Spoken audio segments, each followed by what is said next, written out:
દિગ્વિજય વિમાનમાં બેસતો હોય એમ એ વાહનમાં બેસી ગયો. તેની સાથે અભિષેક Dutt, guide, અમોઘ Radiya, safety officer અને શાંતા પરમાર, જ્યુરાસિક પ્રોગ્રામ ઓફિસર પણ હતા. ટાઈમ શટલ વન વિમાન જેવું દેખાતું હતું, પણ એ વિમાન નહોતું. તે એક સમયમાંથી બીજા સમયમાં મુસાફરી કરવાનું વાહન હતું. 2094ના વર્ષમાં શોધાયેલું TS-1 હજુ પ્રાયોગિક રીતે જ વપરાતું. વિજ્ઞાનીઓએ અને સંશોધકો જ તેનો ઉપયોગ કરી શકતા, પરંતુ પૈસાના જોરે દિગ્વિજયે તેમાં મુસાફરી કરવાનો મોકો મેળવી લીધો. દિગ્વિજય તેમાં બેસી જ્યુરાસિક યુગમાં જઈ ડાયનોસોર જોવા ઈચ્છતો હતો. કચ્છ માંડવીના દરિયા કિનારે આવેલા સમય સંશોધન કેન્દ્ર પરથી TS-1 જ્યુરાસિક યુગમાં જવા તૈયાર હતું. બોમ્બ ફૂટે એવા ધડાકા સાથે TS-1 શરૂ થયું. થોડીક મિનિટો સુધી કાન ફાડી નાખે એવો અવાજ ચાલુ રહ્યો. ત્રણેય અધિકારીઓ તો પોતાની જગ્યાએ શાંત થઈ બેઠા હતા, પણ દિગ્વિજયના ચહેરાના હાવભાવ બદલાઈ ગયા હતા. 3 મિનિટમાં તો TS-1 યાને વીજળીક ગતિ પ્રાપ્ત કરી લીધી. તેની ઝડપ પ્રકાશની ઝડપ કરતાં 2 ગણી થઈ ગઈ. વાહનમાંથી આવતો અવાજ બંધ થઈ ગયો. તેમાંથી રોબોટિક ધાતુઓમાંથી ઘસાઈને આવતો હોય એવો અવાજ સંભળાયો. હવે આપણે સુપર ફોટોન સ્પીડ મેળવી લીધી છે.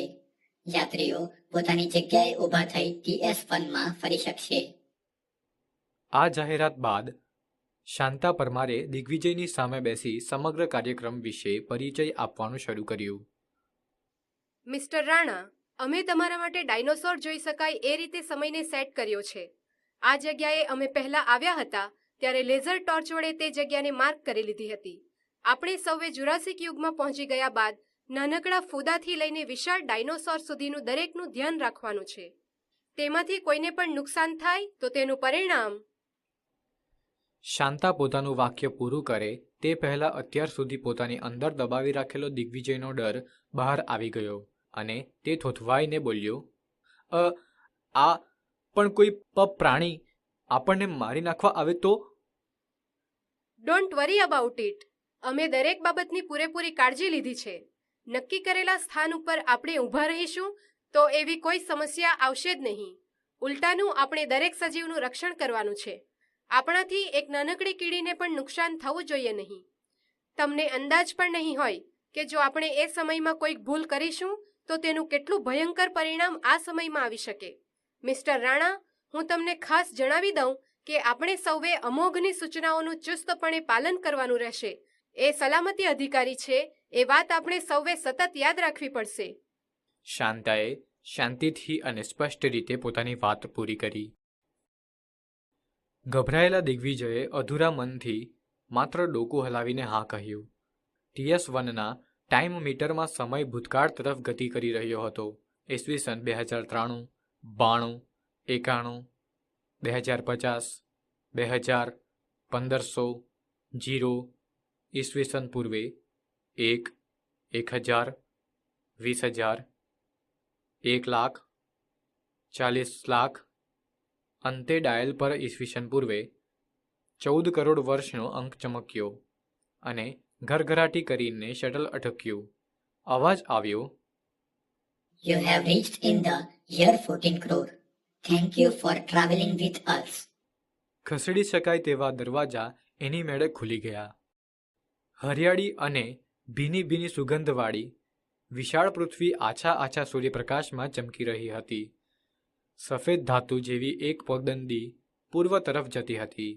અમોઘે તેના લાક્ષણિક ગેઘોર અવાજમાં સૂચના આપી, મિસ્ટર રાણા, તમે માત્ર આ સફેદ ખાસ આપણા માટે તૈયાર કરેલા પગદંડી પર જ ચાલી શકશો. એના ઉપરથી એક ડગલું પણ આજુબાજુ મૂકી શકશો નહીં. આવી હરિયાળી જગ્યા અને સુંદર ફૂલછોડ જોઈને હવે દિગ્વિજય ભયભીત ન હતો. તેને તે જગ્યા તેના મહેલ જેવા ઘરના આંગણામાં આવેલા બગીચા જેવી લાગવા માંડી. તેણે અમુક સામે રૂઆબથી જોઈને પૂછ્યું, એમ મને કોઈ ફૂલ ગમી જાય તો હું એકાદ ડગલું બહાર મૂકી તેની નજીક જઈ તે ફૂલ તોડી પણ શકું. એમાં શું ખોટું છે?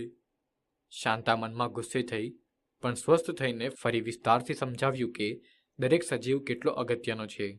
આ સમયમાં જો આપણા વડે કોઈ પણ સજીવને નુકસાન થશે તો તે અનિચ્છનીય પરિણામો આપશે. જો તમે એક પણ જીવજંતુને ભૂલથી નુકસાન કરશો તો આપણે ક્યારેય ન જોઈ હોય તેવી સ્થિતિ પેદા થશે. માટે સોરી મિસ્ટર રાણા, પણ તમને આ પગદંડી પરથી બહાર નીકળી જવાની સહેજ પણ છૂટ નથી. શાંતાની લબાણપૂર્વકની આ વાત સાંભળી ન સાંભળી કરી દિગ્વિજય પોતાનો ડિજિટલ કેમેરો લઈ શટલમાંથી બહાર આવ્યો. ગાઈડ અભિષેકે કહ્યું, ડાયનાસોર આપણી ડાબી તરફ આવશે. તમે તેને 5 મિનિટ સુધી જોઈ શકશો. ફોટોગ્રાફ પણ લઈ શકશો. આ સમય દરમિયાન આપણે સૌએ પગદંડીના છેડે બનાવેલા ચોરસમાંથી બહાર નીકળવાનું નથી.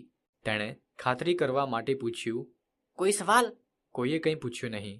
અભિષેકની પાછળ પાછળ સૌ નિશ્ચિત કરેલી જગ્યાએ પહોંચ્યા. થોડી ક્ષણોમાં ધડ ધડ ધડ એવો અવાજ સંભળાવા માંડ્યો. જાણે લાકડાની છત પર હજારો સૈનિક કૂચ કરતા હોય તેમ કોઈકના ચાલવાના અવાજથી જમીન ધ્રુજી રહી હતી. દિગ્વિજયની આંખો ચકડવકડ થતી હતી. એ કશું પણ વિચારે એ પહેલાં ડુંગર જેવડું એક વિશાળ ભયંકર ડાયનોસોર એ ચોરસની સામે આવીને ઊભું રહી ગયું. તેના પગ વિશાળ વડના થડ જેટલા જાડા હતા. તેનું મસ્ત મોટું પેટ એકસાથે 30 હાથીઓને સમાવી લે તેવું હતું. સ્થળ ઉપર એક વિચિત્ર અને ન ગમે તેવી ગંધ ફેલાઈ ગઈ હતી.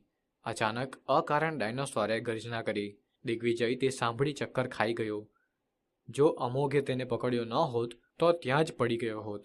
ડાયનોસોરે પોતાની ડોક બીજી તરફ કરી એટલે દિગ્વિજયે પોતાનો ડર છુપાવી અમોઘ પાસેથી પોતાનું બાવડું છોડાવી રૂઆબ સાથે કેમેરા ડાયનોસોર તરફ કર્યું. એટલામાં તો ડાયનોસોરે ફરી ગર્જના કરી.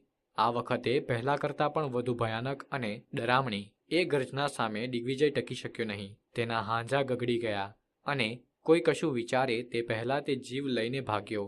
ડરના કારણે દિશા ભાન રહ્યું નહીં અને શટલ તરફ જવાને બદલે જંગલ તરફ દોડી ગયો. ડાયનોસોર એની પાછળ જાય એ પહેલાં અમોઘે ઝડપથી પોતાની બંદૂક ખભા પરથી ઉતારી અને 2 નાનકડા રોકેટ ડાયનોસોર તરફ માર્યા. તે રોકેટ ખાસ આવા સંજોગો માટે જ બનાવવામાં આવ્યા હતા. અમોઘનું નિશાન અચૂક હતું. ડાયનોસોરે એક ઝટકો ખાધો અને ત્યાં જ બેભાન થઈને પડી ગયું. થોડાક સમય પછી ડાયનોસોર ઊભું થયું. સૌ જોઈ રહ્યા. કઈ બાજુ હશે એમ વિચારતા રહ્યા. હાશ! ડાયનોસોર લંગડાતા પગે જંગલમાં દિગ્વિજય ભાગ્યો હતો તેની વિરુદ્ધ દિશામાં જઈ રહ્યું હતું. ત્રણેય જણે રાહત અનુભવી કે ડાયનોસોરને કોઈ નુકસાન નહોતું થયું. ત્રણેય નિશ્ચિત કરેલી પગદંડી પર ચાલીને પાછા શટલ તરફ આવ્યા. હવે શાંતા અને અભિષેકને દિગ્વિજયની ચિંતા થઈ.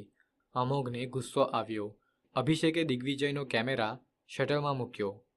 અમોઘ પોતાની રાઇફલ શટલમાં ગોઠવી રહ્યો હતો. એટલામાં કાદવથી ખરડાયેલો દિગ્વિજય હાંફળો ફાંફળો દોડતો દોડતો આવતો દેખાયો. તેની આંખો ડરથી સફેદ પૂણી જેવી થઈ ગઈ હતી. આ જોઈને તો અભિષેક અને શાંતાની દિગ્વિજય માટેની ચિંતા ગુસ્સામાં ફેરવાઈ ગઈ. શાંતા ગુસ્સાભર્યા અવાજમાં બોલી, તમે માફ ન કરી શકાય તેવો ગંભીર બખેડો કર્યો છે. પણ આ મૂરખને હવે શું કહેવું એમ વિચારી તેને શટલમાં બેસાડ્યો. બારણા બંધ થયા અને શટલ પરત 2094માં આવવા નીકળી પડ્યું.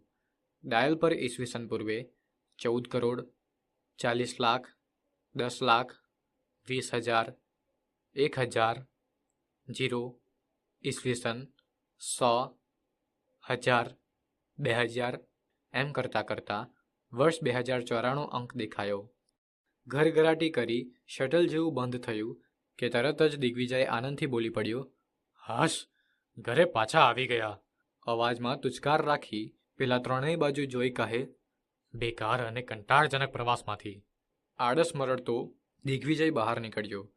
ત્રણેય તેને તીખી નજરે જોઈ રહ્યા હતા. કાદવથી ખરડાયેલા તેના કપડાં અને બૂટ પર માટીના લોંદા ચોંટેલા હતા. દિગ્વિજયે નીચે ઉતરીને તરત જ તે ત્રણેય સામે રોફ મારતા પૂછ્યું, શું જોઈ રહ્યા છો? શાંતાની નજર તેના બૂટ પરની માટીમાં ચોંટેલા એક પતંગિયા પર પડી. દિગ્વિજય તે મરેલા પતંગિયાને ઉખેડી ફેંકતા બોલ્યો, નક્કામું લાખો વર્ષ જૂનું પતંગિયું. શાંતા હવે શાંત રહી શકી નહીં. દુઃખ અને ગુસ્સાથી ધ્રુજતા અવાજે બોલી, ચૂપ મૂરખના સરદાર! આમ સામે જો, તે એક નાનકડા પતંગિયાને કચડી નાખીને શું કરી નાખ્યું છે?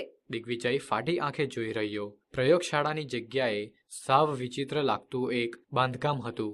તેમાં બેઠેલા જીવ તદ્દન કઢંગાને બિહામણા લાગતા હતા. દરિયાને બદલે છેક ક્ષિતિજ લગી રણ ને રેતી જ હતા.